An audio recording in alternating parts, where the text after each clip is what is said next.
Oke, silakan Bang Pak Johannes. Pak Johannes silakan. Iya. Ya, sebenarnya udah saya sampaikan tadi ya di awal ya Bang Handi ya. Jadi topiknya tadi kan tentang apakah Isa dan Yesus itu sama atau tidak. Kemudian kenapa ada, kalau memang nggak sama, kenapa ada gereja Isa Al-Masih, kan tadi sudah saya jelaskan. Jadi secara nama itu sendiri sudah berbeda, karena Isa itu sebenarnya nggak ada artinya. Tetapi kalau Yesus atau Yesua itu nama itu mempunyai arti, bahkan nama yang berkuasa yang dipakai oleh kami ketika berdoa untuk mengusir setan, ya, melakukan mujizat dan lain-lain.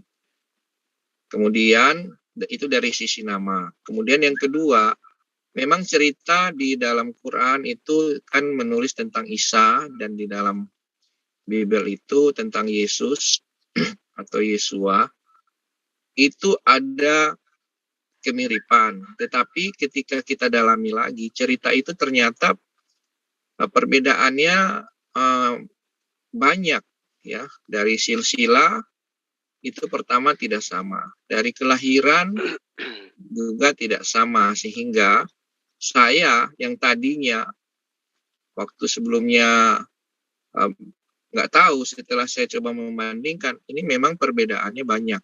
Jadi memang ini cerita yang berbeda, begitu. Kemudian tadi ya, mengenai nama dalam Yunani, tadi sudah saya sampaikan, ketika peristiwa penyalipan itu kan ditulis di dalam 3 bahasa. Di dalam bahasa Ibrani ditulis sebagai Yesua, ya. Kemudian Yunani Yesus, dan Latin juga mirip-mirip ya, Yesus. Jadi itu bukan nama yang baru. Di situ orang Yahudi pun waktu itu melihat, dan harus dipahami bahwa di zaman Yesus itu banyak orang Yahudi yang bisa berbahasa Yunani, gitu ya. Jadi ada orang Yahudi di perantauan, ya, mereka berbahasa Yunani, dan itulah sebabnya kenapa Tanak itu juga ada yang ditulis dalam bahasa Yunani kayak gitu, dan usianya justru lebih tua daripada yang dipakai Yahudi sekarang yang Masoretik itu ya, yang Septuaginta itu. Gitu. Dan jadi, tadi kan kita berkembang, kemudian kita berkembang lagi tentang nama sesembahan atau proper name, kan gitu. Nah, di dalam terjemahan Bible itu kan memang dulu yang menulis dalam bahasa Melayu kan tadi ya, Abdullah Munsi, itu kan banyak menggunakan bahasa-bahasa yang ada di Quran. Cuma yang kalau buat saya yang disayangkan itu kenapa proper name itu juga ikut diterjemahkan, sehingga orang-orang Kristen awam itu berpikir Allah yang ada di Bible yang terjemahan itu sama dengan Allah SWT di Quran. Padahal itu Allah di Bible itu adalah terjemahan dari Elohim. Itu adalah suatu hal yang berbeda. Dan sudah saya sampaikan bahwa di Indonesia ini, sekarang ini kan terjemahan Alkitab itu, atau Bible itu bukan cuma punya LAI. Ada juga terjemahan ILT, ada juga Indonesia Modern Bible, yang di dalamnya itu sekarang udah nggak ada lagi nama Allah. Jadi disesuaikan gitu, supaya tidak menimbulkan penafsiran, pemahaman yang berbeda, terutama buat orang Kristen yang awam, kayak begitu. Nah, kemudian yang disampaikan tadi oleh Bang Suma itu kalau saya melihat itu kan banyak sudah ke pemahaman ya dari kawan-kawan dari Islam terhadap Bible setelah dibaca, walaupun itu tidak sesuai dengan yang kami yakini kayak gitu. Jadi saya menghargai pemahaman seperti itu ya, dan tidak maksudnya tidak juga maksudnya menghargai itu kan kepala kita kan berbeda. Yang jelas tidak seperti yang disampaikan tadi oleh Bang Suma, kita tidak memahaminya seperti itu.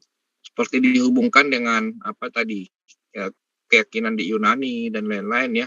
Kalau saya itu merefer hanya kepada ayat dan ayat menjelaskan ayat, gitu aja. Jadi kesimpulannya ini antara Isa dan Yesus itu ada karakter yang berbeda gitu, Pak Johannes ya, menurut Pak Johannes. Sebelum ya sudah saya sampaikan tadi dari sisi nama itu Isa dan Yesus itu beda karena Isa nggak ada artinya.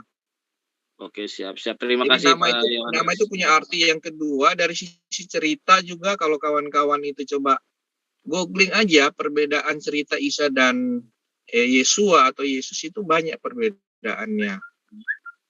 Gitu. Silakan Gurunda silakan itu. Bahwa Isa dan Yesus itu adalah karakter yang berbeda menurut Pak Johannes. Silakan Gurunda.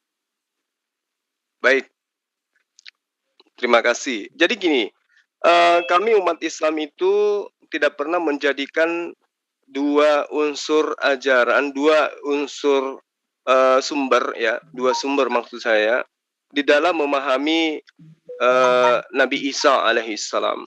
Jadi acuan kami itu semata-mata tidak lain dan tidak bukan adalah Al-Quranul Karim.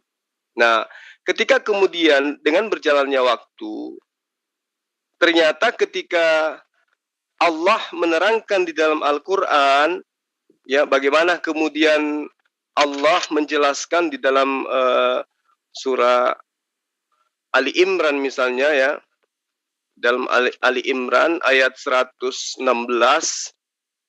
di situ jelas dikatakan bahwa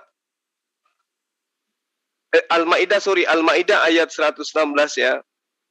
Al-Maidah ayat 116. Bagaimana kemudian Allah menerangkan kepada kami umat Islam tentang Nabi Isa alaihissalam. Nah, justru ini yang menjadi data akurat kemudian bahwa Al-Quran itu adalah betul-betul firman Allah gitu loh. Ketika Al-Quran menerangkan wa iz qala Allahu ya Isa bin Maryam a anta qulta linnas attakhizuni wa ummi ilahaini min dunillah. Nah, apakah kamu pernah mengajarkan kepada manusia jadikanlah aku ya salah satu Tuhan dari Allah. Nah, kemudian ketika ayat ini menerangkan ternyata memang ada sosok manusia yang ditengarai berasal dari Bani Israel yang kemudian dituhankan. Artinya Al-Quran ini berbicara mengenai sesuatu yang benar.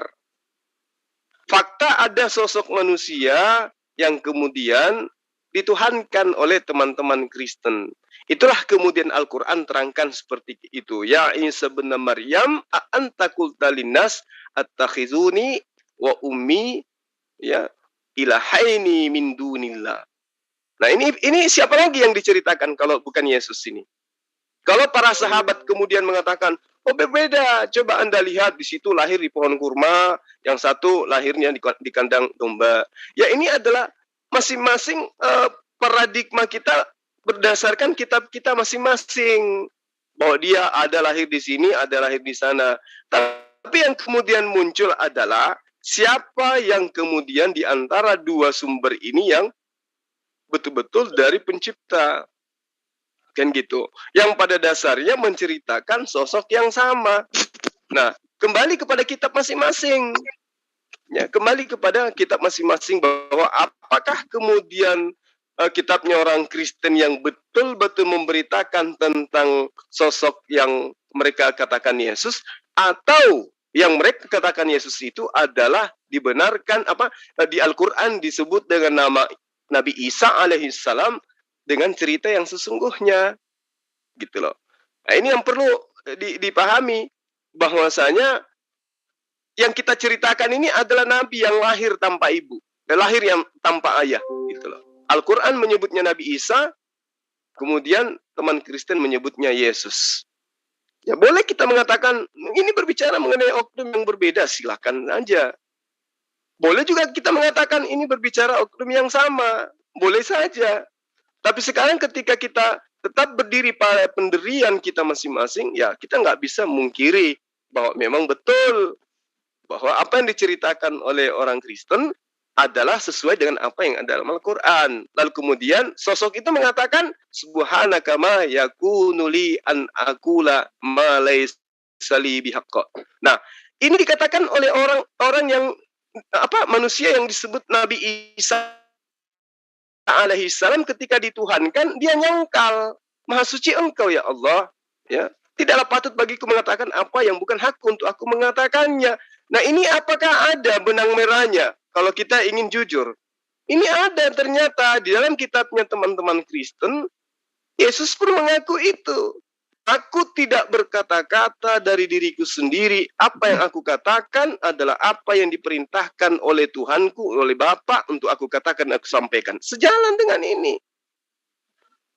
Lalu kemudian juga dikatakan orang-orang ini menyembah dia. Sejalan juga dengan ini. Sejalan dengan apa yang ada dalam Al-Quran. Lalu kemudian di dalam Al-Quran diseru bahwa dia ini hanya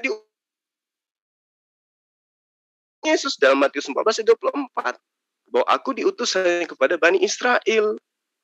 Nah, artinya bahwa mau tidak mau, suka ataupun tidak, ini kita sedang berbicara satu oknum yang masing-masing memiliki ya persepsi yang berbeda. Yang satu mengatakan Yesus, yang satu mengatakan Isa, padahal kedua-duanya adalah berbicara mengenai oknum yang satu, yaitu utusan Tuhan yang datang kepada Bani Israel, mengajarkan Bani Israel kembali kepada hukum Tuhan. Bukan malah membatalkan hukum Tuhan. Nah, disitulah kemudian akan muncul pertanyaan, siapa yang menyelewengkan ajaran orang tersebut? Islamkah atau Kristen? Itu yang perlu. Jadi kita harus logowo terima gitu loh. Bahwa ada sesuatu yang keliru di sini.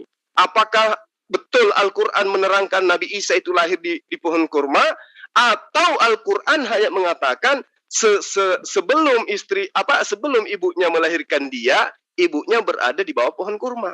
Tapi tidak diceritakan bahwa dia lahir di situ. Ataukah cerita yang lainnya yang salah?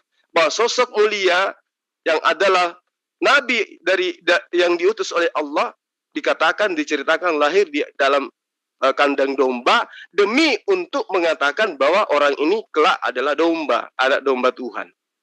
Maka dipasrahkanlah dia dikatakan lahir di kandang binatang.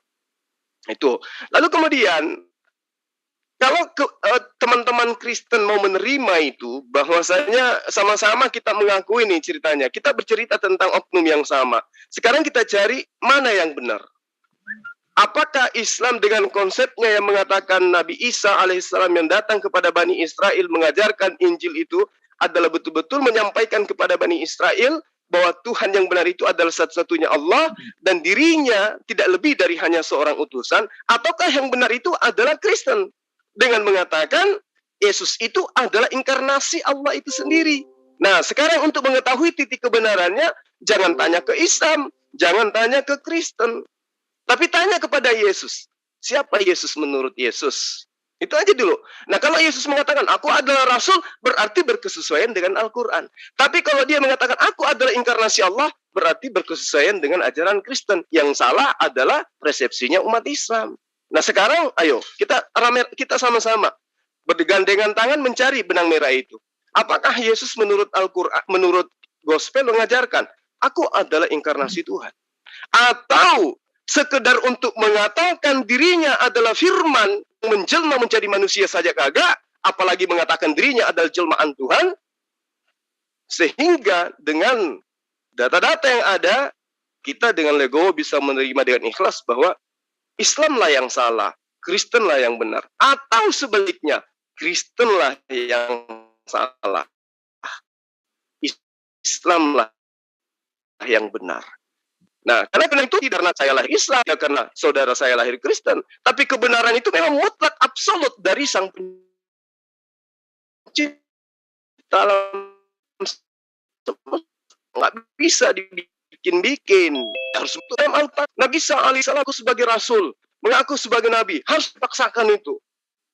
Nah sekarang orang Kristen pun mengakui, oh tidak, dari manusia. Nah sekarang oke, silakan masing-masing pegang pendapat ini dan persepsinya masing-masing. Kembali kita bertanya kepada Yesus, wahai Yesus, siapakah engkau? Menurut engkau, karena engkau adalah jalan keselamatan dan hidup. Siapa yang mendengarkan perkataanmu, siapa yang mengikuti pola hidup keberagamaanmu, maka dialah yang mendapatkan hidup yang kekal itu. Saya kira begitu para sahabat sekalian. Jadi tidak ada pemaksaan di sini. Ya, Al-Quran sangat jelas mengatakan bahwa ketika Nabi Isa alaihissalam ditanya, apakah engkau pernah mengajarkan kepada Bani Israel, sembahlah aku dan juga ibuku, ya, satu Tuhan atau dua Tuhan selain daripada Allah itu sendiri. Nabi Isa alaihissalam mengatakan, maha suci engkau ya Allah, tidaklah patut bagiku mengatakan sesuatu yang bukan hak. Nah sekarang kalau sahabat-sahabat Kristen ditanya, ini masih lama lagi nggak ngomongnya? Sedikit lagi bang, 10 detik. Kalau kita tanya sahabat Kristen, adakah Yesus itu bebas berkata-kata? Layaknya bebasnya Paulus, layaknya bebasnya Lukas, Matius mau ngomong apa saja boleh. Apakah Yesus juga bisa berkata-kata bebas seperti pengarang-pengarang kitabnya orang Kristen? Silakan. Oke, saya kesimpulan dulu ya. Menurut Guru Runda itu Yesus dan Isa itu adalah karakter yang berbeda, karakter yang sama di antara dua kitab itu adalah seorang rasul dan nabi. Bukan begitu Guru Runda? Iya, valid. Oke, silakan tanggapi sedikit ya, Bang Zuma ya. Ini yang ngecas siapa? Ibunya nih. Oke, saya tanggapi sebenarnya nggak lama-lama. Tadi kan saya bilang saya lagi nyetir dan saya mau sampaikan juga singkat-singkat saja. Karena tadi cukup banyak waktu yang digunakan ya oleh Bang Zuma. Jadi yang pertama, silakan saja kalau memahami sebagai pribadi yang sama. Tetapi saya berdasarkan yang tertulis di dalam Quran dan di Bible itu menunjukkan berbeda, ya. Tadi sudah saya sampaikan berapa kali. Mungkin nanti akan ada sesi. Mungkin sudah pernah ada topik tentang ini, tapi silakan aja nanti suatu saat berbeda di mana.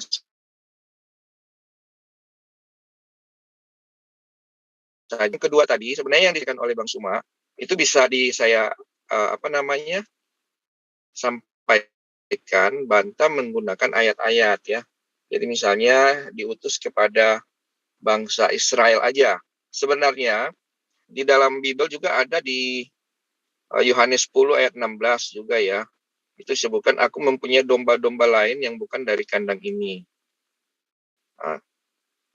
Dan selain itu di dalam ketika sebelum kenaikan itu kan Yesus mengatakan pergilah jadikanlah semua bangsa muridku ya. Kemudian mengenai ketuhanan tadi juga sempat disinggung ya. Ini harusnya topik tersendiri juga. Jadi kita nanti basisnya kepada ayat-ayat ya, karena tadi Bang Suma memahaminya dari kacamata menurut Quran kan begitu ya. Sementara dari kacamata Kristen itu kan tidak demikian. Saya menghargai seperti itu karena memang Quran kan menulisnya seperti itu kan, tetapi di dalam Bible kan tidak demikian ya. Dalam hal ini kita berbeda secara keimanan karena memang tadi kalau kita kembali lagi mendalami ternyata memang sesembahan Islam dan Kristen itu juga ternyata berbeda dalam hal nama, dalam hal sifat juga itu berbeda gitu. Nah ini memang harus kita pilah-pilah satu-satu supaya fokus kepada satu topik tadi ya. Mungkin itu tanggapan saya sementara. Terima kasih Bang Suma juga teman-teman semua ya. Kita dialognya sangat baik ya. Kita tidak pakai urat gitu ya. Saya kadang-kadang mendengar ada yang pakai urat tuh suka kenapa ini kan cuma masalah berbeda pendapat, kenapa harus pakai urat kan gitu. Nah kemudian berikutnya ini kan tadi keluar ada urusan ya, mungkin silakan dilanjutkan. Ada nggak teman-teman dari Kristen di sini Silakan dilanjutkan, nanti kalau saya sudah selesai urusan saya akan gabung lagi. Ada Pak. Ya, oke. Ya, silakan ya. Makasih semuanya ya. Salam sehat. Salam juga buat Bang Suma ya. Ya, baik Bang, terima kasih Bang. Silakan Pak Johannes. Itu Pak Dani. Pak Johannes. Melanjuti menyikapi apa tadi pernyataan Bang Zuma. Terus terang saya suka sama logika Bang Zuma. Kalau kita mau tahu tentang Yesus, coba kita tanya sama Yesus, dia itu siapa, itu seperti itu ya. Itu sangat-sangat, karena menurut Kristen seperti ini, menurut Islam seperti ini. Saya nggak tanya sama orangnya, personnya gitu loh. Jadi caranya kita bertanya dengan kita membaca pernyataan Yesus dalam Alkitab. Jadi kalau saya sih nggak mau berpihak ke siapa-siapa, tapi memang kalau benar adalah benar, saya katakan benar ya. Dan saya menganggap pendapat Bang Zuma lebih masuk di akal, karena saya juga mempunyai pendapat yang sama gitu. Karena Yesus sendiri nggak pernah mengajarkan bahwa dia adalah Tuhan ya. Dia selalu mengatakan bahwa dia adalah utusan Tuhan, dan dia selalu mengajarkan untuk menyembah Tuhan Yahweh gitu. Hanya kepada dia saja kita beribadah. Jadi apa yang Bang Zuma terus terang saya nggak bisa mentang, karena menurut rasio saya, menurut logika saya itu benar semua seperti itu kira-kira Bang Zuma mengenai Yesus ya topik ini ya. Oke, terima kasih Pak Dani. Ini Enggak ada sia-sia nih Pak Dani jadi menurutku nih. Teman kita nanti Pak Ibnu Kalam, silakan Pak Ibnu Kalam nih, orang Trinitas juga nih. Pak Ibnu Kalam silakan. Pak Ibnu. Ntar aja itu Bang Zuma dulu aja. Udah tadi nyimak itu kan tadi, silakan naik dulu. Siapa yang berbicara? Silakan kalau mau dibantu itu. Kasih tahu topiknya dulu. Ya. Topiknya apa tadi Bang Andi? Siapakah Yesus itu ya? Nah, apakah Isa dan Yesus sama atau beda? Oke, itu tuh topiknya Pak Ibnu. Saya sudah Saya luput tadi. Apakah Yesus dan Isa adalah sama ya? Kalau pendapat saya sama gitu. Karena memang sosok yang dibahas adalah sama. Sosok seperti itu. Cuma kalau mengenai detail-detailnya mungkin berbeda sih, wajar-wajar aja ya. Dan tidak mengenai Yesus itu. Secara logika kita mengatakan bahwa itu adalah sosok yang sama. Putra Maria. Cabut. Mas Dani dicabut casnya dulu sambil bicara. Ngobrol. Ya coba. Halo? Ya coba. Ya, jelas. Ya, jelas. Ya, udah. Dicabut. Ya, jadi saya ulangi sedikit ya. Jadi kalau pendapat saya, Yesus dan Yesus dalam Alkitab dan Isa dalam Al-Quran adalah satu sosok yang sama gitu. Karena yang dibahas mengenai Yesus ini adalah Yesus yang putra Maryam gitu.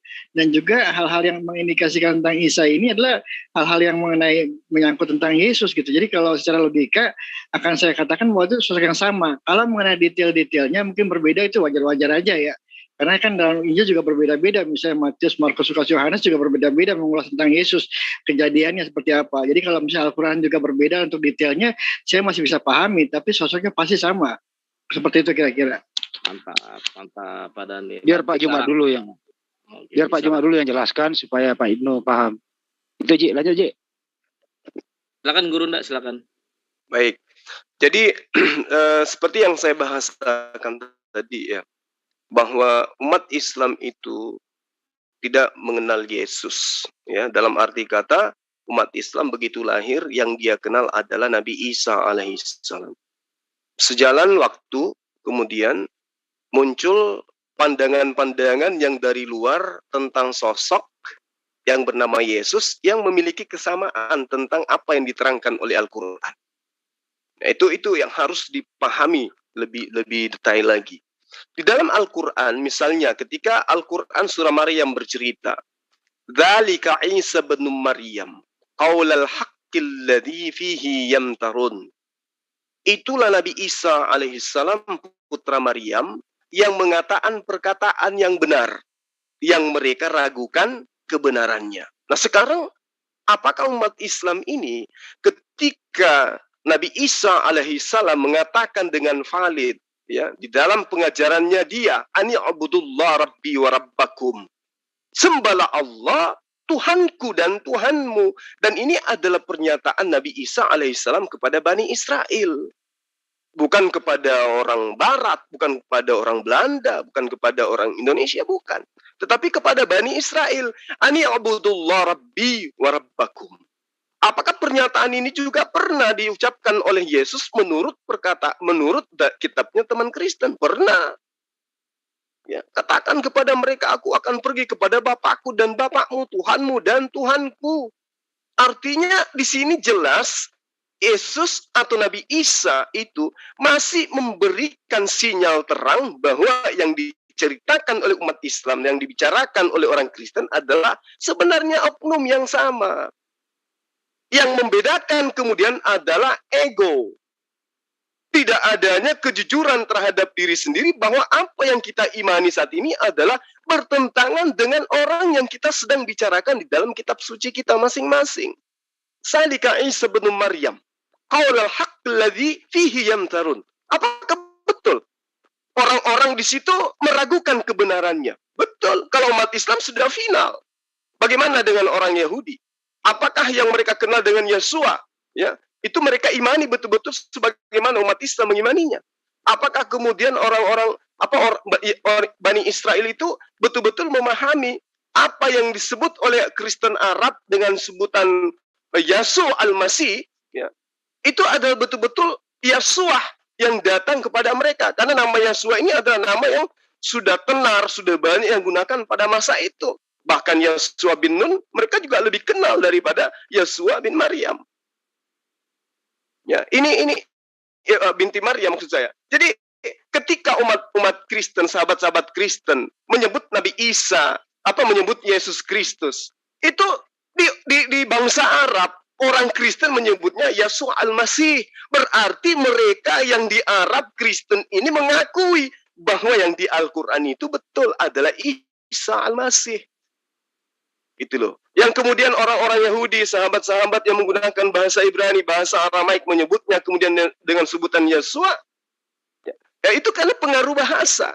Tetapi ketika berbicara mengenai tatanan, konsep, ajaran yang diajarkan Nabi Isa di dalam Al-Quran melalui pewahyuan Allah, itu sama sekali tidak bertentangan dengan dalil-dalil yang memang hanya merupakan sebuah kalimat yang tersusun dari kata-kata bahasa Indonesia yang digenggam sahabat Kristen saat sekarang.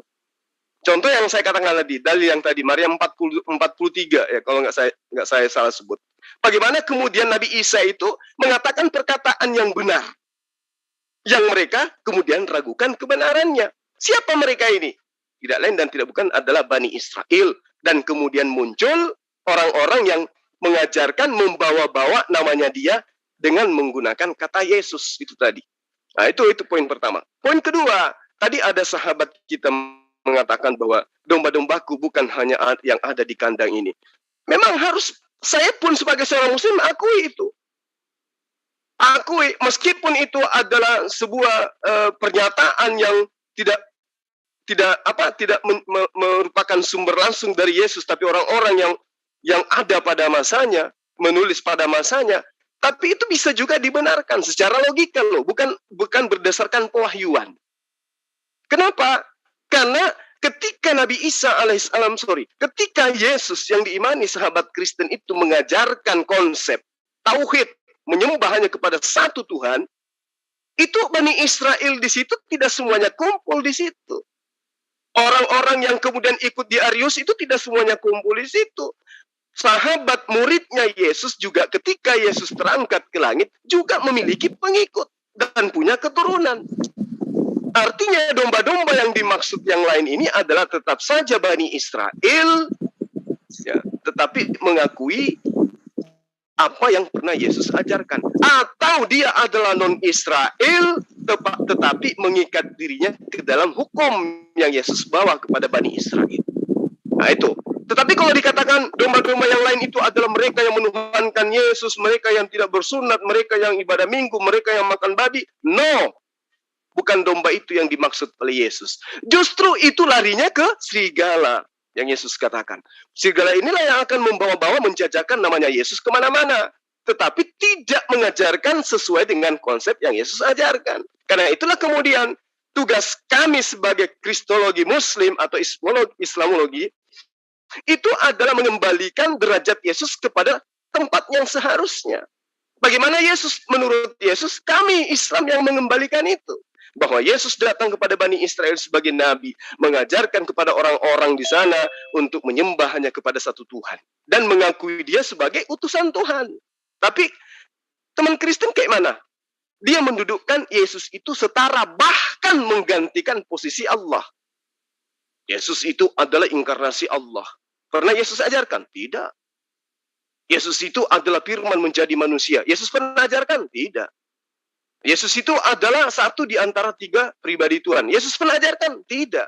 Lantas dari mana konsep ini? Itu tadi yang saya bahas di awal. Konsep ini adalah konsep lama, budaya lama yang turun-temurun dari nenek moyang penjajah Bani Israel, penjajah tanah Bani Israel kala itu, yang kemudian didaur ulang.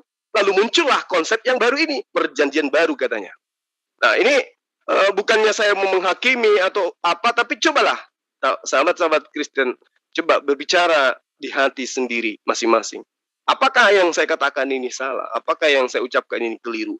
Kalau keliru, tunjuk kelirunya di mana. Jadi kesimpulan dari saya untuk sementara, Nabi Isa alaihissalam adalah Yeshu al-Masih, atau Yesus Kristus yang diimani oleh teman-teman Kristen dengan konsep yang berbeda, dengan paradigma yang berbeda, dengan persepsi yang berbeda. Tapi pada intinya, yang mereka jadikan sebagai Tuhan itu adalah sosok Nabi yang diutus oleh Allah kepada Bani Israel, mengembalikan Bani Israel, menyegarkan Bani Israel, mengingatkan Bani Israel kembali kepada hukum Tuhan yang pernah diajarkan Nabi Musa dan nabi-nabi Bani Israel lainnya kepada mereka. Demikian sementara. Bang Juma, boleh nggak saya perkuat pendapatnya Bang Juma? Silakan Bang. Nah, adik bukan abang. Dan juga saya memperkuat juga pendapatnya Pak siapa tadi yang unitariannya. Jadi gini Bang Juma, apa yang Bang Juma katakan ini Adinda Indra. Betul. Oh ya, Masya Allah. Jadi gini Bang Juma, ada namanya Alkitabul Muqaddas fi Sudan. Jadi apa itu Bible untuk orang-orang Arab di Sudan. Nah, coba kita lihat di dalam Mata atau Matius pasal 1 ayat 1, di sini sebutkan. Orang muslim pasti bisa baca. Nih. Saya akan sebutkan ya. Nah, ini. Ini sangat jelas ya. Ini bahasa Arab dan ini bukan Quran. Hada sijillu nasabi Isa al-Masih ibni Dawud ibni Ibrahim. Tuh. Jadi Yeshu Damashiho atau Yeshua Hamashiah itu dalam bahasa Arab Sudan mereka menyebutnya Isa. Nih. Isa al-Masih. Iya, betul. Nah, kemudian nama ibunya. Loh, kan beda Maria dengan Maryam. Kita ke ayat 16 masih di pasal yang sama. Ya, masih di pasal yang sama. Wa Yaqub anjaba Yusuf rojula Maryam. Suaminya Maryam. Siapa Maryam? Ummi Isa, ibunya Isa. Tuh, Ummi Isa. Alladhi yud'a al-Masih, yang dia digelari al-Masih. Yang dia alladhi yud'a digelari Al-Masih.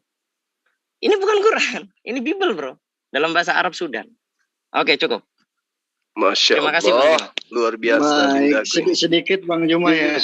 Silakan Bang Dani. Iya, jadi Bang Juma jelas bahwa mengenai status Yesus kita sepaham Bang Juma, dan juga mungkin untuk informasi Bang Juma, tidak semua Kristen menganggap Yesus adalah Tuhan, seperti itu Bang Juma. Ya, salah satu contohnya saya seperti itu. Dan kemudian begini, bagi kami mungkin bagi kami dan bagi Bang Zuma mungkin Yesus adalah utusan Tuhan ya. Teman perbedaannya mungkin bagi saya menjadikan Yesus sebagai imam saya atau pemimpin saya. Mungkin Bang Zuma dan kawan-kawan muslim menjadikan Nabi Muhammad sebagai imamnya atau pemimpinnya seperti itu. Tapi kalau dilihat daripada konteks yang kita bahas tadi, kita nggak ada perbedaan Bang. Cuma mungkin pemilihan imamnya aja, mungkin bagi Bang Zuma Yesus adalah Nabi tapi bukan imamnya Bang Zuma. Seperti itu kira-kira mungkin Bang Zuma ya. Mohon tanggapannya Bang.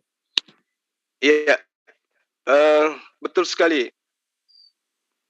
Cuman gini Bang, perbedaan yang kemudian antara kita itu terletak daripada apa? Konsep sembahannya Yesus. Yang kemudian dari dulu abang saya ini bercerita tentang apa? Tuhannya Yesus itu bukan Allah, tetapi Yotevave, kan itu ya? Ya, betul Bang. Itu udah pernah kita bahas sih, tapi memang kita. Tapi silakan Bang Juma kalau mau dipaparkan silakan Bang. Ya, jadi kita harus kudu jujur mengakui bahwa orang-orang yang adalah ahli Taurat menurut Al-Quran dan juga menurut orang Yahudi itu sendiri, ketika menerjemahkan penyebutan Tuhan mereka, itu pasti mereka menggunakan kata Allah. Bukan begitu, Adinda Indra Moses? Iya, kalau proper name dalam bahasa Arab ya Allah. Kalau dalam bahasa Ibrani ya sebenarnya kalau dibaca Yehova, tetapi mereka menyamarkannya karena menghormati, mereka menggantinya dengan Hashem. Nah, itu Hashem, yang artinya sang nama gitu. Sang nama. Terima kasih Bang Juma. Iya. Jadi kemudian bagaimana kemudian seorang rabi ya, karena sentralisasi daripada pemahaman bahasa yang sudah punah, yaitu bahasa Ibrani yang kemudian menjadi bahasa sakral atau bahasa keagamaan Bani Israel, itu tentu kita tidak bisa mengenyampingkan bagaimana kemudian pemahaman penafsiran para rabi yang ada di antara mereka. Contoh misalnya Rabi Sa'dia Gaon, ya. Jadi Sa'dia Gaon itu ketika dia menyebut nama Allah atau nama Tuhan atau Yehova, ya, atau Hashem, itu selalu mereka identikan dengan kata Allah ketika mereka menerjemahkan kitab mereka ke dalam bahasa Arab. Nah, contoh misalnya seperti yang pernah saya terangkan ya, Keluaran 3 ayat 15 itu. Di situ jelas sekali mereka menerjemahkan mentranslate ke dalam bahasa Arab dengan menggantikan kata Yehova itu atau teman Kristen sebut Yahweh dengan sebutan Allah. Ya. Wa qala lahu di situ ayatnya dikatakan ketika dia berkata bahwa selanjutnya berfirmanlah Allah. Nah, di situ dia menggunakan kata Allah. Ya. Itu saya pernah mendapat materi itu. Jadi saya tahu bahwa orang-orang yang ada pada posisi di mana mereka masih juga menganggap bahwa kitabnya Musa itu masih ada, mereka ketika membacanya, mentranslate ke dalam bahasa Arab, mereka menggunakan kata Allah. Wa qala lahu aidan. Nah, kemudian Allah juga berfirman. Lalu kemudian berfirman Tuhan, kaza kullu libani Israel. Ya, jadi dikatakan di situ bahwa Allah berfirman kepada beginilah kau katakan, ini perintah, ini adalah perintah kepada Nabi Musa ya pada masa itu. Beginilah kau katakan kepada Bani Israel, katanya gitu. Allahu ilahu abaikum. Ya, jadi Allah Tuhan bapakku atau moyangku. Lalu diterangkan lagi di Keluaran ini dikatakan bahwa ilahu Ibrahim, ya, ilahu Abraham atau Abraham, lalu kemudian ilahu Ishak, kemudian ilahu Yakub dan seterusnya, menandakan bahwa ketika ada perintah kul libani Israel Allahu ilahu abaikum, Allah itu adalah Tuhan nenek moyangmu. Berarti di sini sangat jelas dikatakan kalau kita hanya orang Indonesia yang tidak paham bahasa Ibrani, menolak kemudian penamaan Hashem atau Yehova, Semitik Arab, kemudian mengatakan bahwa Allah Subhanahu wa Ta'ala itu kan sembahannya Ishak Yakub dan seterusnya, itu ada kekeliruan besar. Karena orang yang mengerti teks bahasa Ibrani aja menerjemahkan Yahweh atau Yehova ya ke dalam kata Allah, ya, Prof. daripada boleh sedikit Bang Zuma sebelum saya lupa Bang, sedikit ya Bang. Jadi gini, saya ngerti logika yang Pak Bang Zuma bangun tadi ya, dan saya setuju. Jadi gini Bang Zuma, kalau logika saya seperti ini, jadi memang kenapa diterjemahkan istilahnya YHWH diterjemahkan sebagai Allah dalam sama Rabi Yahudi ya, itu masuk Bang. Karena apa? Di Indonesia pun juga bisa diterjemahkan sebagai Tuhan, atau bahkan orang Yahudi sendiri menyamarkan nama Tuhan itu YHWH itu menjadi oke, bisa diterima Bang. Tapi sebatas sebagai sebutan Bang. Tapi kalau kita mau tarik lebih jauh, tentunya akan sampai pada Yahweh atau YHWH. Kalau saya sih berlogika seperti itu Bang ya. Jadi Saadia Gaon pun nggak salah kalau dia mentranslate Adonai ataupun Hashem. Tapi bukan mentranslate Yod-Heh-Vav-Heh. Seperti itu kira-kira menurut saya Bang Zum. Oke, perlu saya buatkan juga Bang. Siapa namanya Bang? Siapa aku lupa. Dani. Oh Bang Dani. Jadi gini Bang Dani, dalam tradisi Islam yang bersumber kepada otoritas bahasa Arab, kadang-kadang nama Allah juga disamarkan. Kadang-kadang kita memanggil Allah itu dengan Ar-Rahim, Ar-Rahman, Al-Malik, Al-Quddus gitu. Jadi tidak selamanya kita menyebut Allah. Apalagi dalam kita berdoa, Rasulullah menyarankan, berdoalah kalian dengan yang Allah bersifat atas itu. Misalkan gini, saya dalam keadaan ketakutan. Maka kita berdoa dengan dengan sifatnya Allah. Misalkan gini, ya Allah, ya Malik gitu, wahai Allah yang merajai gitu. Atau misalkan gini, ya Allah, saya kok kayaknya uangku kosong banget nih, dompet tinggal 1.000 rupiah. Maka doanya lebih bagus disamarkan, tidak menggunakan Allah, tapi ya Allah ya Rozak. Nah, ya Allah ya Rozak, wahai Allah yang maha memberi rizki, berikanlah aku rizki. Jadi sebenarnya di dalam tradisi Islam pun disamarkan juga, dan bahkan kami punya samaran nama Allah itu ada 99 yang disebut Asmaul Husna. Betul ya Bang Juma ya? Benar. Nah, dan tapi saya akan share screen lagi. Ya. Jadi gini Bang. Jadi gini Bang Dani sama Bang Juma, ini ada risalah pembukaannya Targum Saadia Gaon. Jadi sebelum masuk ke kitabnya dibuka dengan begini. Tatkala beliau Saadia Gaon berdoa dalam bahasa Ibrani, dia menyebut begini. Bishem Hashem, dalam nama Hashem, Naaseh, kami berbuat, Wanasliyah, dan kami dimakmurkan. Itu masih berdoanya dalam bahasa Ibrani. Tapi ketika dia masuk ke dalam bahasa Arab seperti ini, Sarah at-Taurah, ini memang tulisan Ibrani, tapi mohon maaf, ini namanya Yudeo-Arabik, ini bunyinya Arab. Sarah at-Taurah, penjelasan Taurat, Liros, dalam pemahaman Al-Matibah yang utama Rabbi Saadiyah Gaon. Nih. Nah kemudian masuk ke bawah, bagaimana dia ketika dia menyebut dalam bahasa Arab, dia tidak lagi menyebut Hashem. Ini pembukaan beliau dalam bahasa Arab juga, tapi ditulis dalam huruf Ibrani yang disebut Yudeo-Arabik. Bisa diperhatikan. Qala, dia Saadia Gaon berkata, lama kana hamadallah, sudah sepantasnya kita hamadallah, memuji Allah. Ini memuji Allah. Apa itu Allah? Jalla jalalu, yang tinggi dan yang tertinggi. Jadi Hashem tadi berubah menjadi Allah ini. Ini Allah, alif lamit ha. Ini. Qala lamma kana hamadallah. Aku berkata, sudah sepantasnya kami hamadallah, memuji Allah. Jalla jalaluh, yang tinggi dan yang tertinggi, maha tinggi maksudnya. Oke, dari saya gitu aja dulu. Silakan. Jadi tadi Saudara Indra tadi semakin menguatkan statement saya kalau saya rasa ya.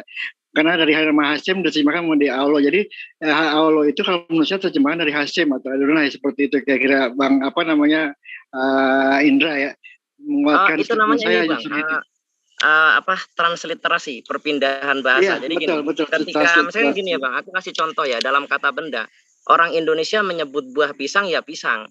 Tapi ketika Anda ke Inggris, Anda bilang pisang, orang Inggris bingung. What is the meaning of pisang? Pisang is banana. Pisang itu ya banana. Oh ya, entitasnya sama, namanya beda. Karena beda tempat dan beda bahasa. Jadi antara Yehova dengan Allah itu entitas yang sama, tetapi beda bahasa. Gitu Bang. Baik. Jadi mungkin di sini perbedaan kita udah jelas, semakin jelas.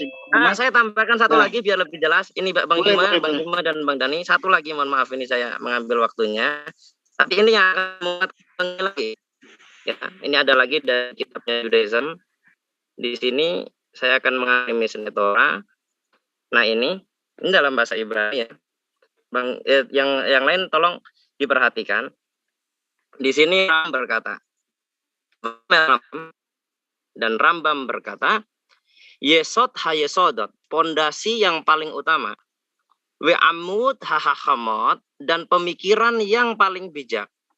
Leida, ketahuilah, seyes bahwa Syam ada, Mazui pencipta, Rison yang dia adalah yang pertama. Mazui adalah pencipta. Kalau di Arab itu makhluk, kholik, Allah itu kholik, pencipta. Nah, Mazui Rison, pencipta yang pertama itu apa? Dijelaskan, Wehu, dan dia mamzi menciptakan kol semua ciptaan. Ini bahasa Ibrani. Dan kemudian di sini dijelaskan lagi di banyak wehal hanim zaim dan seluruh ciptaan ya misyamayim baik itu yang di langit we'aret dan yang di bumi umah dan apapun sebenehem yang ada di antara keduanya. Nah, bentar ya. Lo nimza'u tidak akan pernah tercipta ela kecuali me'amitat hammazui dari tindakan penciptaan yang benar oleh pencipta tadi. Nah, ini sama dengan narasi Sirah Nabawiyah. Ketika Nabi Muhammad bertemu dengan orang-orang kafir Quraisy, Nabi Muhammad bertanya, "Man khalaqas samawati wal ard?" Siapa yang menciptakan langit dan bumi? Wa ma bainahuma dalam bahasa Arab, dan apa yang ada di antara keduanya dalam bahasa Ibrani gini, mirip banget bahasa Ibrani. Kalau bahasa Arabnya wa ma bainahuma. Ya kan?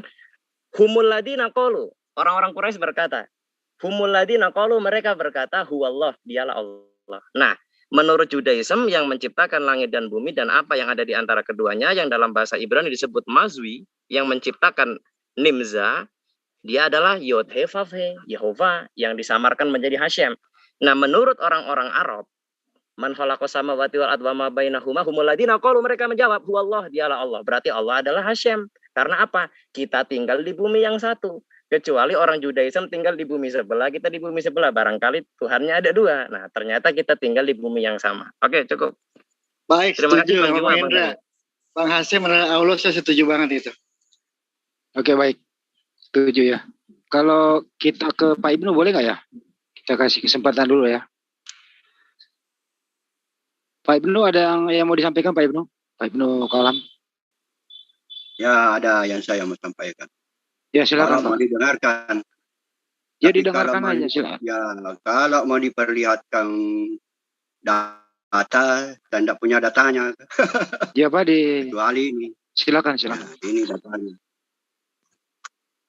Atau ini datanya.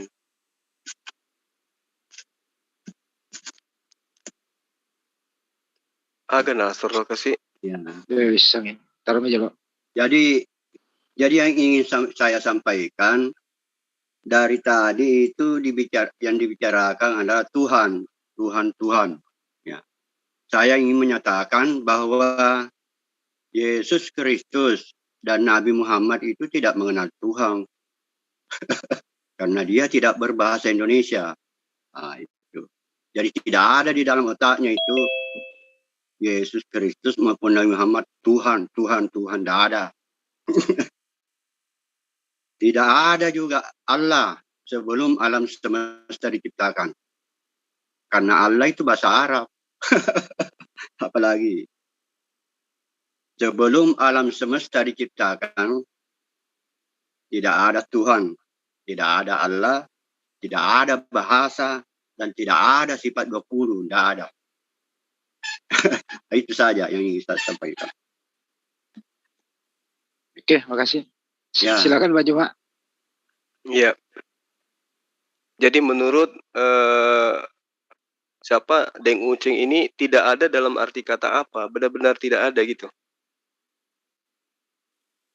Ya, benar-benar tidak ada. Itu benar-benar tidak ada karena tidak ada yang menyaksikan, tidak ada yang melihat, atau memang karena memang tidak ada? Ya, memang karena tidak ada.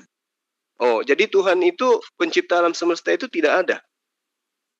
Yang sang pencipta saja yang ada. Jadi sebelum alam semesta diciptakan, yang ada adalah sang pencipta. Tidak ada istilah Tuhan, tidak ada istilah Allah. Jadi yang tidak ada istilahnya. Tidak ada juga bahasa. Kosakatanya Bang, maksudnya nggak ada. Ya, kata-katanya yang tidak ada, tapi objek yang diceritakan sendiri itu sudah ada, bukan begitu? Oh, objek belum ada, biar objek belum ada, kosong. Loh, yang ada hanya Allah, yang ada hanya sang pencipta. Nah, itu sang pencipta alam semesta siapa namanya? Ya namanya, belum ada nama, karena tidak ada bahasa. Tapi ada, objeknya ada, oknumnya ada. Nggak apa-apa biar. Ada objek, tidak ada istilah objek, karena tidak ada bahasa. Mau pakai bahasa apa?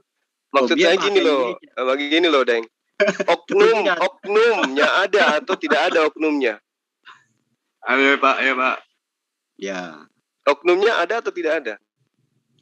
Oknum tidak ada, istilah oknum kan tidak ada bahasa. Oknum itu kan bahasa Indonesia. Tidak ada bahasa kalau Indonesia. Pencipta alam semesta itu bukan bahasa. Pencipta alam semesta bukan bahasa. Ya bahasa tidak ada, jadi bagaimana? Berarti pada saat itu belum ada pencipta alam semesta. Pada saat itu belum ada pencipta alam semesta. Yang ada hanya Dia yang ada. Sebelum kata ada itu ada. Ya, maksudnya apa ini? Tadi katanya Tuhan tidak ada karena Tuhan itu adalah bahasa Indonesia. Yang ada apa? Dia. Yang ada apa? Yang ada sebelum kata ada itu ada. Nah, bagaimana itu? Yang ada itu kenapa bisa ada sebelum kata ada itu ada? Oh, tidak bisa ditanyakan itu. Kenapa nggak bisa? Kenapa bisa ada yang ada sebelum kata ada itu ada? Oh, tidak ada jawabannya itu. Nah, yang ada sebelum ada kata ada itu apa? Begini, yang pertanyaan yang ada sebelum ada kata ada itu apa? Yang pertanyaan saja tidak ada. Jadi saya tanya sama Bapak, ya, saya tanya begini. Anda mengatakan ada sesuatu yang ada sebelum ada kata ada, betul? Bagaimana? Ada sesuatu yang ada sebelum ada kata ada. Bahkan bahasa tidak ada. Jadi bagaimana? Saya tidak berbicara mengenai bahasa. Saya tanya, ada sesuatu yang ada sebelum ada kata ada. Pertanyaanmu saja itu tidak ada pada waktu itu, tidak ada. Pertanyaannya nggak, Pak? Pertanyaannya paham nggak, Pak, itu, Pak? Iya. Pertanyaanmu saja. Mohon maaf sedikit, Bang. Saya mau pamit dulu sebentar ya, Bang. Bang Zuma. Mohon maaf. Iya. Ini saatnya melucu, Bang Dani. Ini giliran saya melucu nih. Saya takutnya pusing nih. Bang, aku pamit dulu ya, Bang Andi, Bang Zuma semuanya. Ya, makasih ya, Bang Dani ya. Oh, udah salah Bang sini ya, Bang. Siap Bang Zuma. Oke, makasih. Assalamualaikum. Oke, Bang Dani. Waalaikumsalam. Oke, tadi siapa? Deng Uceng. Anda mengatakan bahwa ada sesuatu tidak ada sebelum kata ada itu ada. Benar enggak? Dia udah pergi dia. Deng Uceng. Deng Uceng kalau sudah mentok pergi lagi. Pada tadi udah berjanji nggak keluar, saya tadi di luar. Saya bilang gini, ayo masuk.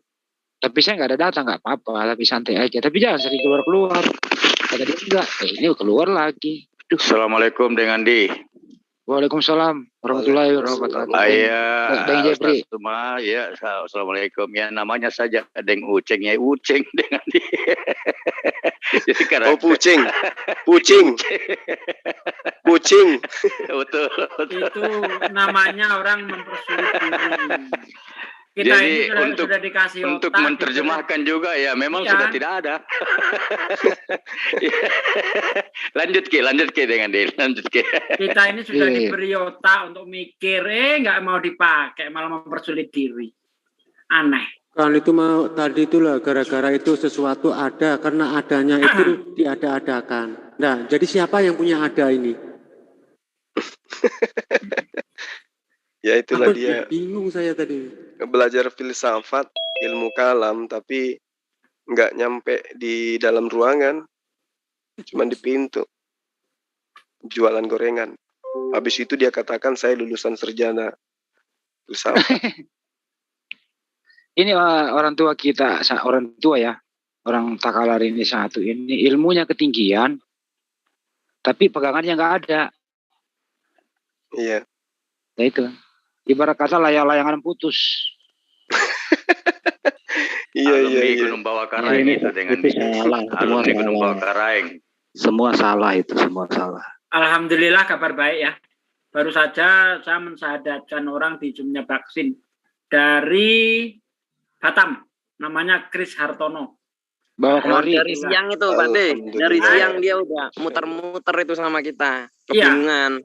Terus pertanyaan terakhirnya tadi sore sebelum data saya habis, pertanyaannya, Bang, ini kalau saya masuk Islam apa harus disunat? Terus dijawab sama siapa? Ya harus sunat. Oh gitu ya, kayak keberatan dia. Iya emang harus sunat, kalau enggak ya enggak bisa dong. Enggak. Itu pertanyaan terakhir itu. Bawa Ya, kemari alhamdulillah, aja. Ada bisa hubungi, bawa kemari.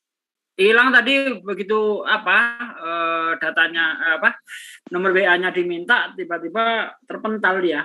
Entah terpental, entah out, nggak tahu juga sih. Tapi maaf, ini masih live loh ya. Masih live ini nggak apa-apa. Lanjut kita cerita biasanya. Ya, dipromosikan.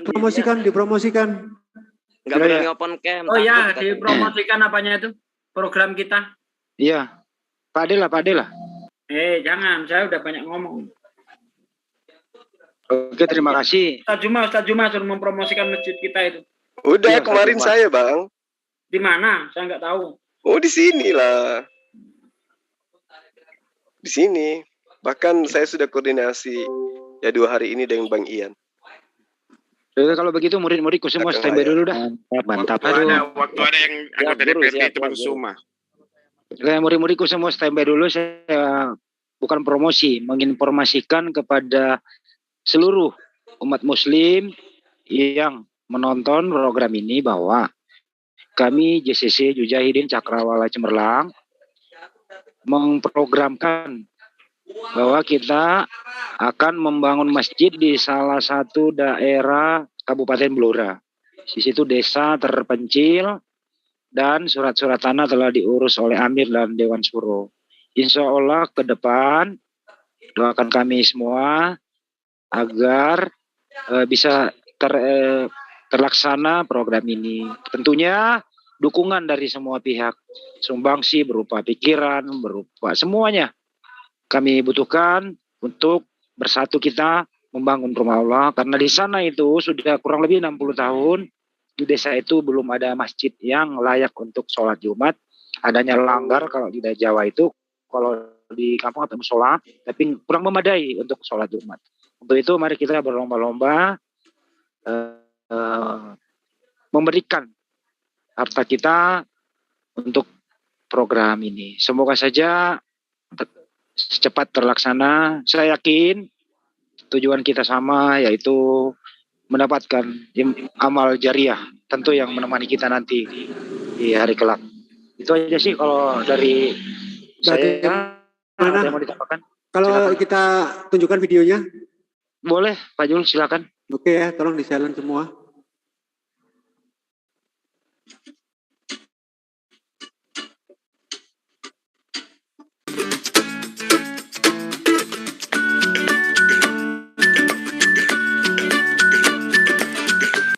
Ya beginilah jalannya menuju lokasi Iwan Villa. Perjuangan kita JCC insya Allah akan selalu terus walaupun apa rintangannya, insya Allah Allah memberikan petunjuk bagi kita. Amin. Oke, Iwan Villa jalannya aduh, ngeri-ngeri sedap, ngeri moy. Jangan ngecek dulu. Pakai triptonik jadi supaya gigitnya tetap gigit satu. Aduh. Apa itu? Nah ini nih Iwan Villa kita perjalanan sampai bunyi peletuk. Nah, ini saya coba record.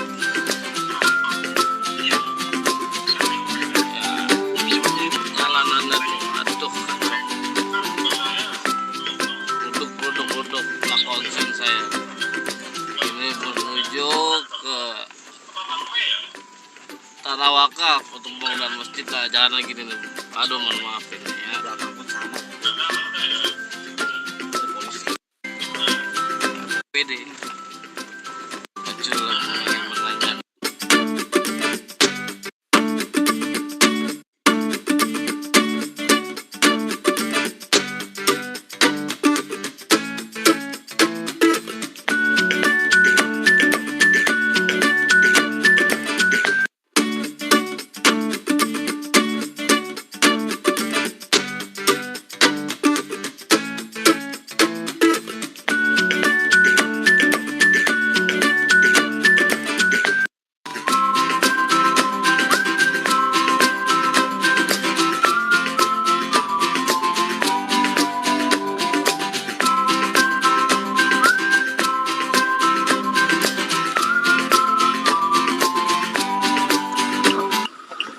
Oke, ini keadaan malam, saya perjalanan malam, alhamdulillah.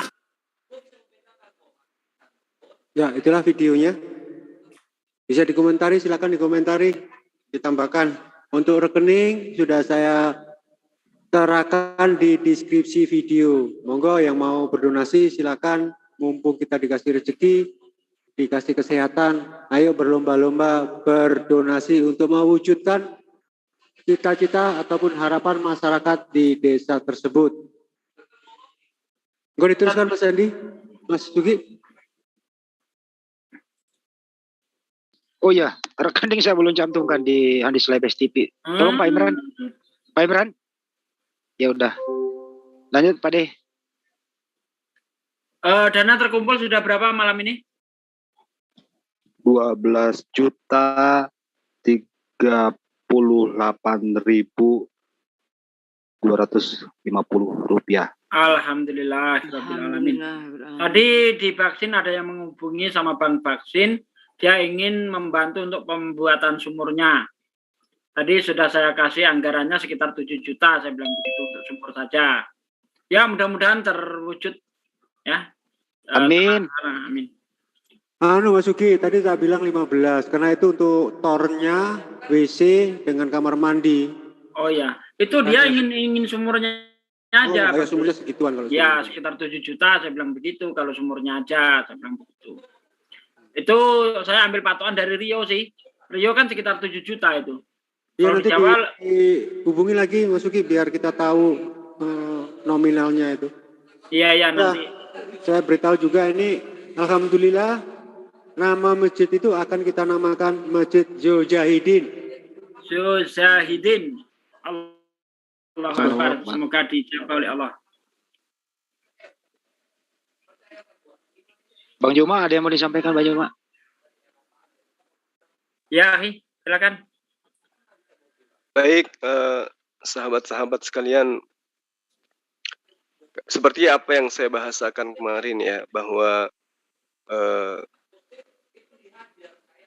kebenaran sebuah agama itu tentu didukung oleh pemahaman pemeluknya terhadap kitab sucinya, kan gitu ya. Pemahaman ini adalah pemahaman yang bersumber daripada apa yang kemudian menjadi poin-poin yang didapatkan daripada penjabaran kaidah-kaidah disiplin ilmu yang menopang kitab suci tersebut. Oleh karena itu, ya satu hal yang umat Islam pahami bahwa apa yang menjadi perjalanan hidup kita ya dalam keseharian kita sampai kepada tujuan akhir yaitu jannah, itu tidak terlepas daripada apa? Bagaimana kemudian Allah menguji kita dengan harta yang Allah titipkan kepada kita. Saya masih teringat dengan seorang, boleh dibilang seorang guru saya ya, karena saya banyak belajar sama beliau. Dia pernah mengatakan begini, bahwa kelirulah orang yang mengatakan bahwa harta itu tidak dibawa mati. Yang benar adalah harta itu dibawa mati. Dan untuk supaya harta itu bisa dibawa mati, maka harta itu kudu wajib dititipkan pada orang lain. Nah, saya bertanya kepada guru saya, itu maksudnya apa itu? Dititipkan ke orang lain, apakah ketika orang tersebut yang dititipin itu kelak akan memikulnya ke kubur? Kata dia salah. Yang benar adalah ketika kamu memberikan hartamu ke jalan Allah, itu sama halnya kamu menitipkan hartamu ke orang lain untuk kamu dapatkan kembali hartamu itu berupa amal kebajikan atau amal jariah kelak di saat-saat kamu membutuhkan itu. Nah, salah satu objek tempat penitipan harta yang paling baik dan tidak ada keraguan di dalamnya adalah masjid. Bagaimana rumah Allah ini akan menjadi saksi ya tentang harta yang kita sedekahkan atau kita infakkan di jalan Allah. Karena itulah kemudian tidak melihat dari angka, tidak melihat daripada nilai.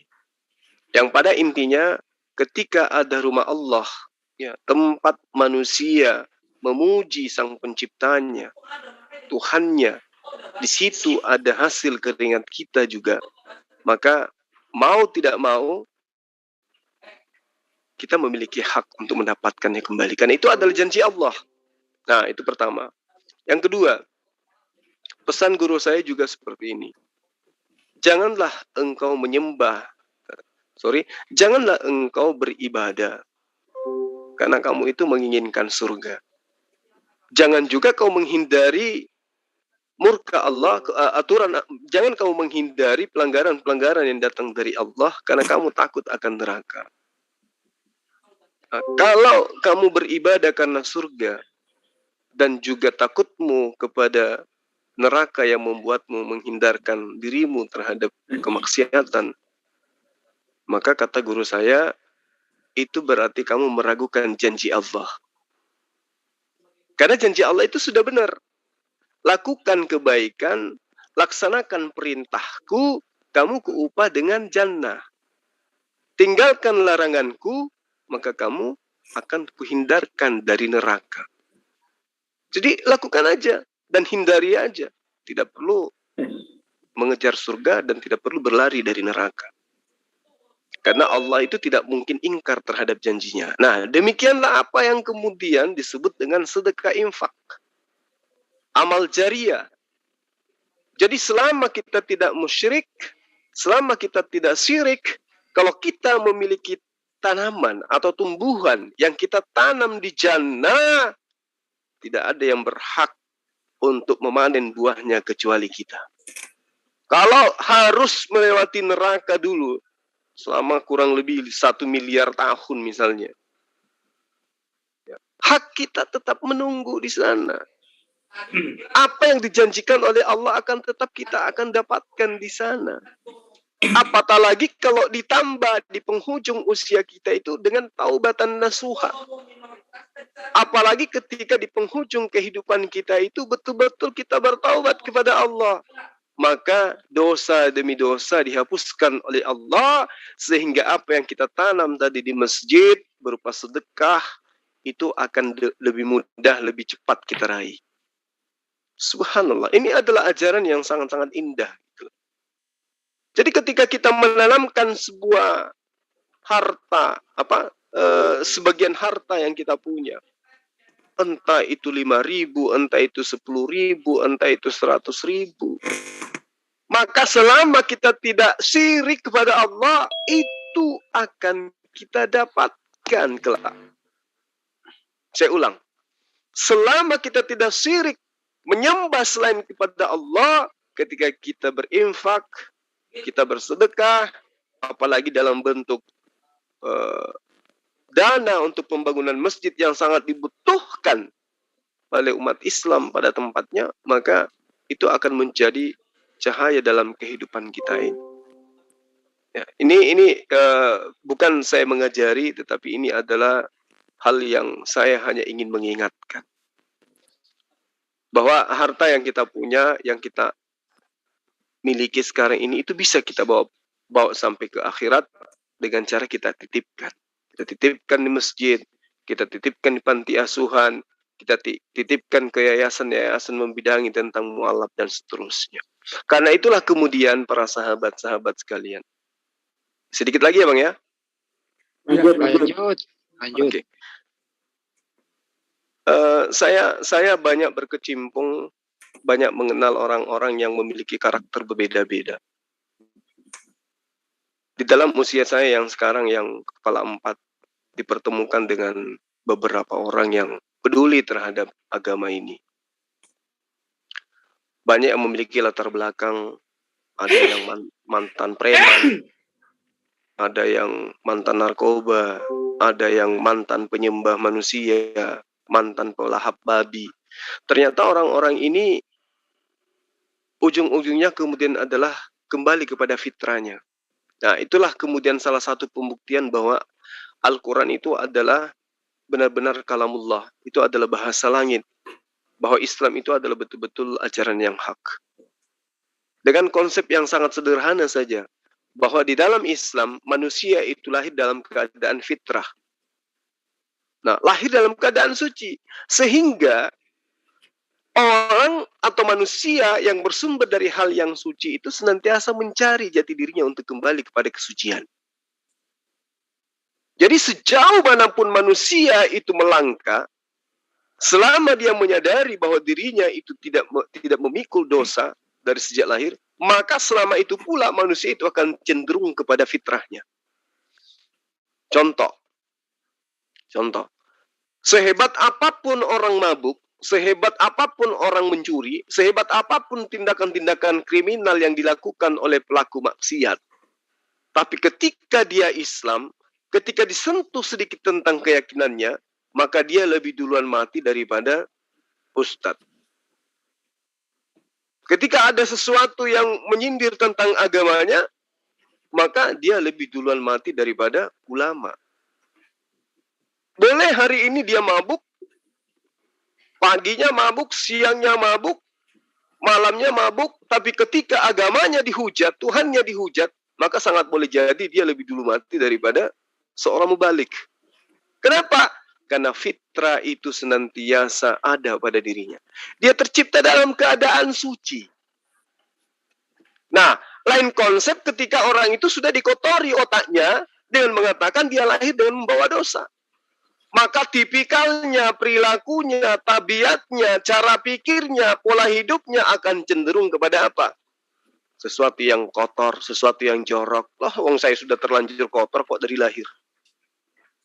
Itu pembeda antara muslim dan kafir. Nah, oleh karena itulah kemudian, ya, saya katakan ini kenapa? Banyak orang di luar sana yang menghabiskan usianya nakal, preman, jadi pembunuh bayaran, dan seterusnya, dan seterusnya. Ketika dia menyadari itu semua, maka tujuan akhirnya adalah kembali kepada Allah. Sehingga dia apa? Semua-semuanya, hartanya, tenaganya, kekuatannya, waktunya, ilmunya hanya diserahkan kepada Allah. Tanda-tanda orang yang mengalami ini ketika orang itu menyumbang panti asuhan, dia juga nyumbang panti asuhan. Ketika orang itu mendirikan sekolah, dia juga berniat mendirikan sekolah.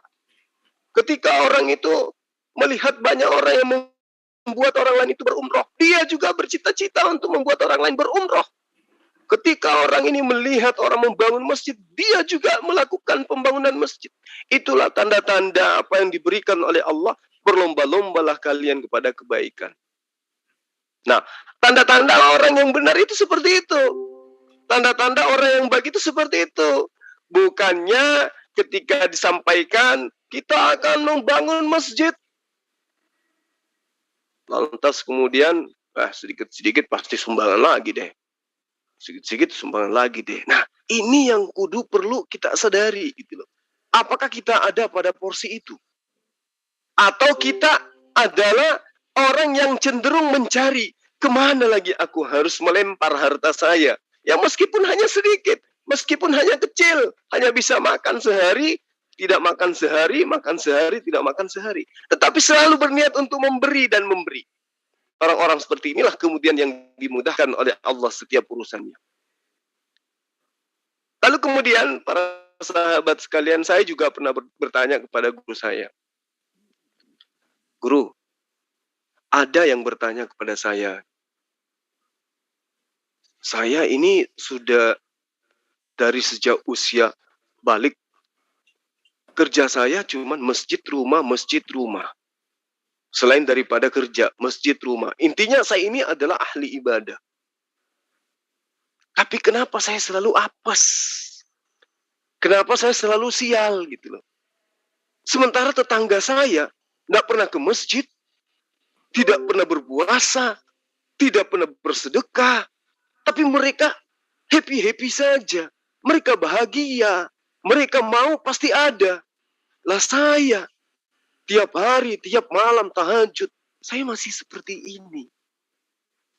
Saya tanya kepada guru saya, ini beneran loh, ini beneran. Ini saya bertanya usia saya pada saat itu udah kelas 2 SMA. Kata guru saya gini, orang itu minta apa?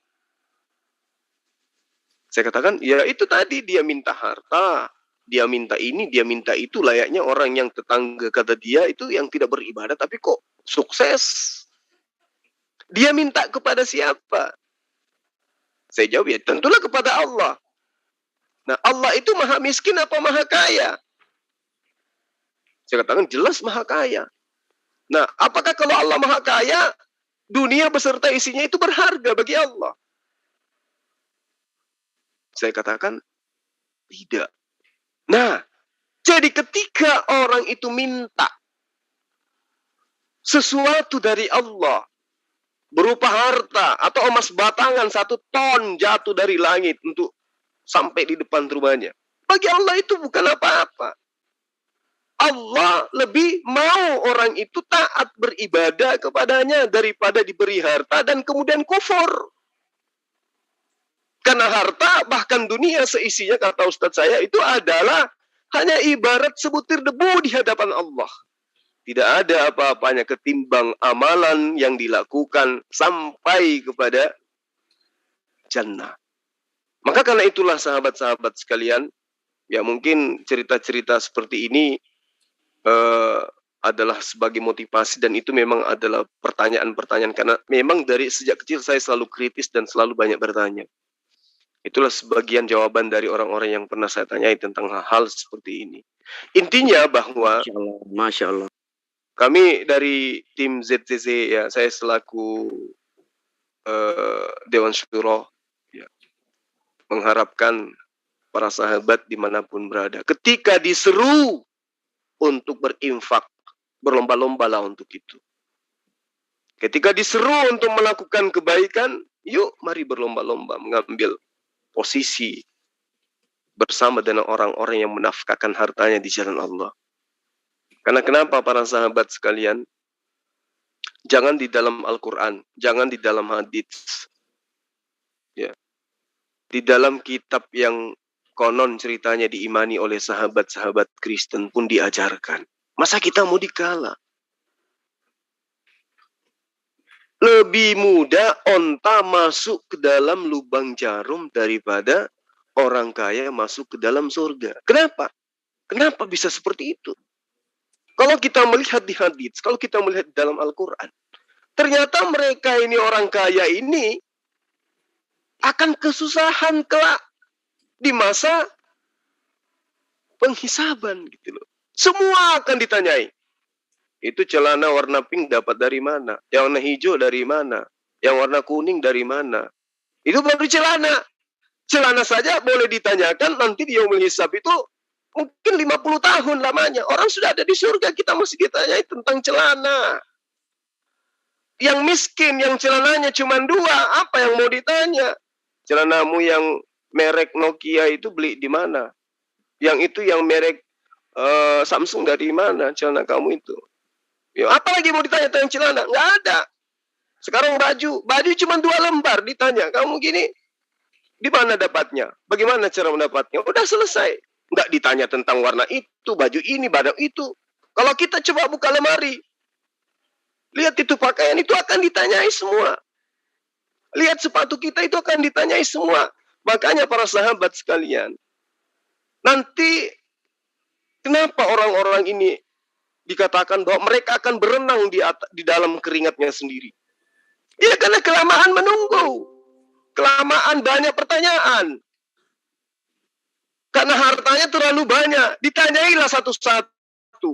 Bang Handi, itu gigi palsunya beli di mana, Bang? Nyopet. Nah, live. Iya, ditanyai satu persatu. Jadi apa yang kita lakukan itu akan disaksikan oleh semua orang. Giliran Bang Handi masuk, ditanya usia kamu pada saat usia seperti ini, kamu gunakan untuk apa? Di situ kamu dapatkan harta, kamu dapatkan dari mana? Kamu dapat ilmu, kamu udah tahu sedekah itu adalah merupakan anjuran agamamu, kenapa kamu nggak lakukan? Kamu lebih senang menyimpannya untuk beli kota, untuk beli ini, dan tidak ada faedahnya. Sekarang saya tanya, apakah ada fungsi harta yang kau kumpulkan itu di dalam rumahmu, di dalam rekeningmu, tanpa kau apa-apai ketika kamu mati, ketika kamu ada di yaumul hisab? Nah, tentu orang-orang yang menjual hartanya, ya, memberikan hartanya di jalan Allah itu akan lebih mudah. Kenapa? Karena orang-orang di sekelilingnya itu akan berseru, benar ya Allah, dia telah menafkahkan hartanya, dimudahkan timbangannya. Lalu kemudian apa yang terjadi? Dia langsung ke jannah surga. Tidak melalui proses neraka lagi. Nah, itulah para sahabat-sahabat sekalian, ya, kami dari tim ZCC itu menghimbau sekali lagi, mari kita sama-sama ya menggerakkan hati ini untuk menginfakkan harta kita demi rumah Allah, demi tempat bersujud, karena kelak itulah tempat kita kembali. Analoginya gini, sedikit lagi Bang, kita memiliki 2 rumah. Dan kita pastikan bahwa rumah yang kita tinggali ini akan kita tinggalkan. Menuju rumah yang baru. Nah, kira-kira yang kita belikan cat, yang kita belikan seng, yang kita belikan semen, yang kita belikan ini dan itu, rumah yang akan kita tinggali atau rumah yang akan kita tuju? Tentu yang kita perbaiki adalah rumah yang kita tuju. Makanya ada seruan, wahai jiwa-jiwa yang tenang, sujudlah, kembalilah kepada seruan Tuhanmu. Kan gitu ya? Nah, jiwa-jiwa tenang ini tidak peduli lagi kalau ada saldonya di rekening. Nggak hitung-hitung lagi, langsung transfer ke ZCC. Begitu Bang Andi ya? Betul. Sip, betul. Ya. Mantap. Itu jiwa-jiwa yang tenang itu yang sering-sering diseru oleh Allah. Ini duit saya cuma 100 juta. Kalau saya sumbang 1 juta kurang. Tinggal 99 juta. Nanti dipotong biayanya. Orang-orang seperti ini susah. Susah untuk nanti di yaumul hisab. Ditanyain semuanya itu nanti. Tapi orang yang selalu jiwanya tenang. Ya Allah, aku infakkan hartaku. Memang hanya 500.000. Tapi biarlah saya serahkan kepadamu. Harta itu tidak ada artinya dibandingkan maghfirah dan juga kasih sayang. Udah selesai, tuntaslah itu. Maka apa yang terjadi kemudian? Orang-orang yang sujud di tempat ibadah itu mendoakan orang-orang beriman, maka kita ada di dalam golongan itu. Makanya dalam sholat kita umat Islam, apa yang kita katakan? Iyyaka na'budu wa iyyaka nasta'in. Ihdinas siratal mustaqim, siratal ladzina an'amta 'alaihim. Coba. Masukkan aku ke dalam golongan orang-orang yang engkau beri nikmat. Siapa orang-orang yang diberi anugerah nikmat ini? Adalah orang yang mudah hatinya untuk bersedekah. Mudah pikirannya untuk bersedekah. Jadi kalau ada orang yang susah bersedekah, itu tanda-tanda orang yang tidak diberi nikmat. Kalau orang yang mudah bersedekah, nggak pikir panjang, itu tanda-tanda orang yang diberi nikmat. Berdoa setiap saat, berdoa setiap sholat, masukkan aku ke dalam golongan orang-orang yang kau beri nikmat kepada mereka. Tapi untuk bersedekah, ogah, susah. Jadi kayak mana itu? Mandikan saya ya Allah, tapi takut pada air. Itu kayak mana itu? Ya nggak bisa lah.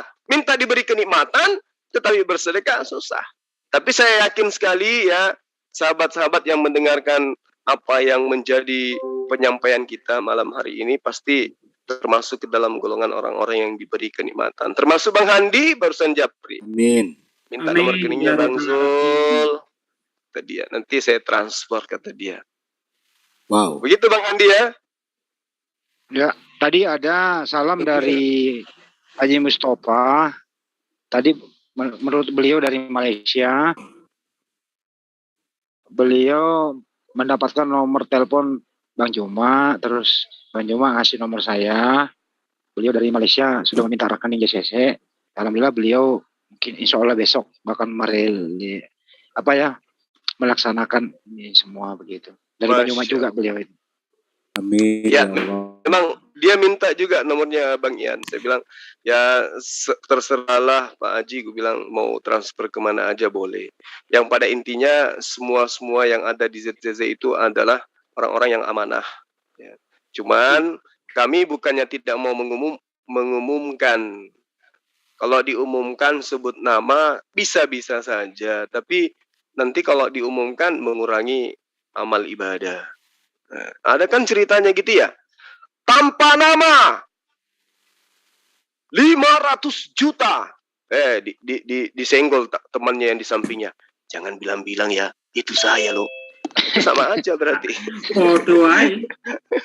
Iya, saya kira begitu para sahabat-sahabat sekalian dari saya ya, sekedar motivasi buat saya pribadi dan juga para sahabat yang pada intinya adalah umat Islam itu berdiri di atas fondasi amal jariah, karena amal jariah lah yang menjadi jalan yang mudah untuk mendapatkan pahala yang tidak henti-hentinya. Demikian sementara. Assalamualaikum. Waalaikumsalam warahmatullahi wabarakatuh. Iya, saya tambahkan sedikit ya. Ini untuk teman-teman yang ada di Zulkifli M. Nomor rekening sudah saya taruh di live comment ya, di Zulkifli M. Abbas. Kalau masih belum jelas, silakan merapat ke channel Zulfikar Official di Celebes, Muala Sifana Channel, ataupun di Salam Akal Sehat. Di situ ada nomor rekening kita ini. Silakan bergeser ke sana untuk mencatat nomor rekening. Denova Channel juga ada, Bang. Iya, Denova Channel juga ada. Jadi dicatat, jangan lupa, jangan dicatat aja, diisi rekeningnya biar cepat ini, biar cepat. Alhamdulillah, nambah 200.000. Alhamdulillah. Beda masukin di anu ya. Ditutup. Tutup Pak De. Tutup dulu. Saya tutup apa? Pak De yang tutup. Tutup aja. Silakan Bang Andi. Oke, terima kasih ya. Karyawan ini lagi malas ngomong. Ya, terima kasih Ikhwan Fillah, sahabat semua yang telah mengikuti program ini, yang telah berpartisipasi. Terima kasih, semoga mendapatkan yang lebih, tentu mendapat imbalan yang lebih banyak dari Allah Subhanahu wa Ta'ala. Dan yang belum berdonasi, segera kita berlomba-lomba membangun rumah Allah. Terima kasih atas partisipasinya semua. Astagfirul khairat, berlomba-lomba menuju kebaikan. Assalamualaikum warahmatullahi wabarakatuh. Waalaikumsalam warahmatullahi wabarakatuh. Terima kasih. Isi palsu nang ya, isi palsu. Ngomong apa ini? Gua mana? Assalamualaikum. Waalaikumsalam warahmatullahi wabarakatuh. Makanya dia ngoceng. Makanya dia ngoceng. Makanya dia ngoceng. Wah, iya nasa dia juga. Mana kasang asap tomato aku datang. Wih, tanya saya kuliah makanya. Bang Andi. Tuh Bang Andi sedang ngerasain saya itu. Itu sakit hati, namaku disebut terus katanya. Dia ngoceng. Iya, saya manggil, saya nggak mau ketawa dulu. Bang Andi, saya saya Wahyu Nur Yusuf nih, pengen salam kenal sama Bang Zuma, boleh tak? Boleh Bang. Assalamualaikum warahmatullahi wabarakatuh. Waalaikumsalam warahmatullahi wabarakatuh. Bang Zuma sehat gak? Alhamdulillah sehat selalu Bang. Abang juga sehat kan? Bang Zuma. Jenun masih. Alhamdulillah. Alhamdulillah. Ini masih live kah? Yang live tolong dimatiin dulu dah. Udah nggak live. Oke. Ntar dulu. Udah, iya. Bang Jenun, Bang Jenun. Bang Jenun. Tolong dicek dulu. Bang Juma checklistnya masih ada. Jangan tidur adminnya. Bang Jenun. Udah di. Lanjut udah. Udah kayaknya. Oke. Ini saya dari Batu Malang, Jawa Timur, Bang Zuma. 1 bulan sudah kita dengerin, tetapi alhamdulillah sudah bisa kontak sama Bang Zuma, dan saya ikut ikut berdoa dalam hati ini. Malah saya omong ini, saya kalau berdoa, saya kadang-kadang nggak sadar doain Bang Zuma dan teman-teman ketika menanggapi pas pada saat debat atau apapun yang jelas tujuannya jihad fisabilillah. Saya doakan, bahkan saya minta sama Allah tuh kadang kepingin ketemu sama salah satu gitu, tapi alhamdulillah jalannya ternyata bisa Bang. Dengan keterbatasan saya ini akhirnya saya bisa nembus ke Bang Handi pada pertamanya itu Bang. Itu Bang Zuma. Saya lagi. Aduh, cemburu lagi. Iya. Iya. Anu kasih ya dia anak kita kasih. Nggak boleh bicara anak kita. Ya lanjut ke. Iya. Salam kenal Bang. Bahasa Indonesia Bang Andi. Iya. Iya Bang Zuma. Terima kasih. Siapa yang tahu? Saya tahu Pak D. Ya pakai sandi itu Bang Andi. Iya pakai sandi. Saya tahu. Makanya miliki tanda-tanda. Tanda-tanda ini akan menyertai orang yang percaya. Bisa bahasa asing. Ingin saya itu memperkenalkan supaya Mas Zuma ini memperkenalkan dirinya. Jadi saya itu kan orang baru, jadi silakan diperkenalkan dirinya masing-masing. Monggo. Masih plastikan apa gini Mas Bang Zulfikar nih? Masih ini bau toko masih kan? Oh iya, Masya Allah ya. Masih teringat omongannya Ibnu Kalam tadi nih. Aduh, mumet dah orang itu. Ada sebelum kata ada. Bisa kasih apa yang jawab pada ada. Tadi ngambek dia, ini dia nih ngambeknya. Apa katanya? Saya keluar supaya tidak terjadi keributan sebab Gurinda ya, maksudnya Gurunda menyebut nama orang tua saya secara itu. Saya tidak mau ribut. Siapa yang menyebut? Orang dia. Masih ngetik lagi nih Bang, Itu Bang. Bang Andi itu. Udahlah janganlah kasihan orang tua. Oh iya. Kan udah jelaskan ini nggak apa-apa lah kan. Bang Juma sebut orang tuanya gimana? Enggak, dia tuh orang tua tapi dia tuh muridku sekarang. Dia udah mau berguru sama saya. udah takluk sama Andi. Tapi itu gimana tadi? Saya bingung. Saya juga itu keliangan gitu. Maksudnya gini, dia bilang kamu berkata sesuatu pertanyaannya sebenarnya tidak ada. Tuh saya bingung itu. Jadi kata ada itu diulang berkali-kali, tapi susunannya itu dirubah-rubah. Saya, gimana ini? Dibilangnya ilmu layangan putus. Dia bilang pertanyaanmu itu tidak ada jawabannya. Kayak gitu ngaku tinggi, nanya aja nggak bisa deh. Jadi kata dia pencipta itu ada, tapi pencipta itu bukan Tuhan lah. Ayo cari oten, sebarkan linknya. Itu Pak kolamnya masukin lagi Bang. Suruh naik lagi. Bikin rekening aja, nggak usah. Kabur lagi, itu gampang kabur orang itu. Di kerangkeng dulu lah.